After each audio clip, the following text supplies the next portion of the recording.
มีคณะกรรมการและพระครูเจ้าอาวาสวัดกำลังมาดูแลเบิ่งสถานที่เบิ่งเด้อพี่น้องเด้อนี่ตอนนี้กำลังโซเลกันคณะกรรมการหมู่บ้านผู้ใหญ่บ้านพระครูเจ้าอาวาสแม่ครูวันพ่อใหญ่หงวนพ่อใหญ่สายพ่อใหญ่ดอนพ่อใหญ่สำรานพ่อใหญ่แดงพ่อใหญ่บัวเรียนกำลังโซเลกันโซเลหาแนวทางวิธีการพี่น้องบ้านของเฮาเทพื้นขยายบริเวณลานเมนนี่แหละลานเมนพี่น้อง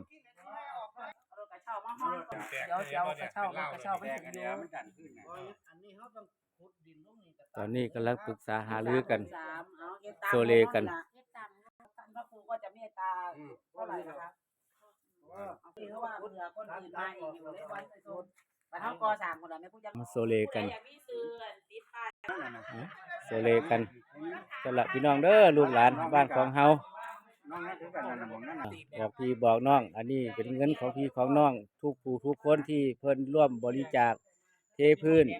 จากอาจารย์พงษ์วิพัฒน์สถานีวิทยุแดแล้วก็แถวบ้านเฮาแดแล้วก็บ้านอื่นแด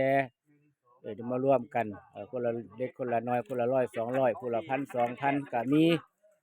เพื่อจะได้เทพื้นเด้อพี่น้องลูกหลานบ้านของเฮา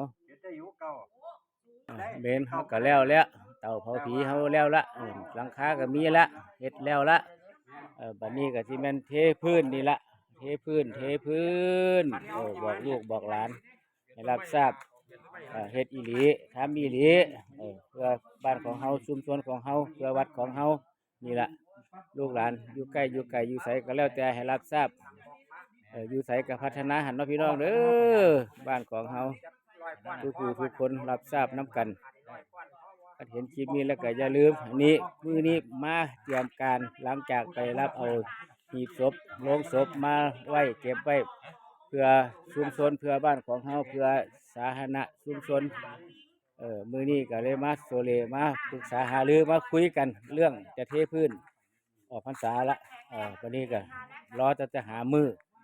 เตรียมการลาดพื้นลาดซีเมนต์ลาดซีมังหลังจากโซเลกันแล้วเว้ากันแล้วปรึกษาหารือกันแล้วลงก็สิได้เฮ็ดเด้อบัดนี่ล่ะเฮ็ดเทพื้นเทลาดพื้นเมนบริเวณลานเมนนี่แหละพี่น้องนี่รถมันไปนี่เลี้ยวนี่เทหม่องนี้แล้วก็แต่งขอบแต่งริมคันใดหันสละแล้วก็ลานตัวนี้พื้นศาลาน้อยนี่ล่ะสละครับลูกหลานพี่น้องรับทราบเด้อบ้านของเฮาเพื่อบ้านของเราวัดของเรา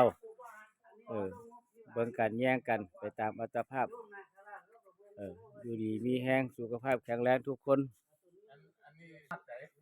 สวัสดีครับ